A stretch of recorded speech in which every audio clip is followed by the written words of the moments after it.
Welcome to our channel. Today we how to back up expense reports for claims with Expensify. Easy tutorial step by step clearly. Open Expensify on your device. Log into your account using your credentials.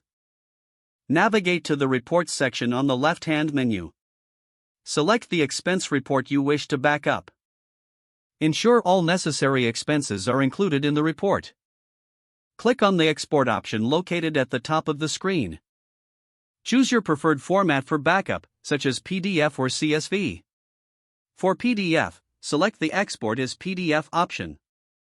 Confirm the export settings, adjusting as needed. Click Export to start the process. If you decided on CSV, select Export as CSV. Review the format options, if any, and click Export. A download prompt should appear, indicating the file is ready. Save the file to your desired location on your device. Check the saved file to ensure all details are accurate. For cloud backup, consider uploading the file to a storage service. Access your cloud storage and upload the file. Confirm the upload is complete and the file is accessible. You have now successfully backed up your expense report. If the page does not load, refresh the browser or try again in a private or incognito window. Make sure you are using the correct email address, then retype it carefully to avoid small typos.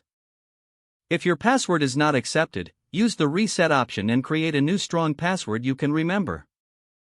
Check your spam folder for verification or security emails, then complete any requested confirmation steps.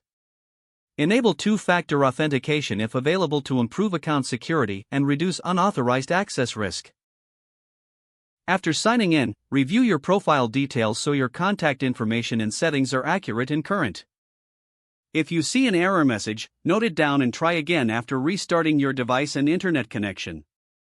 Log out when you finish, especially on shared devices, to keep your account and payment information secure.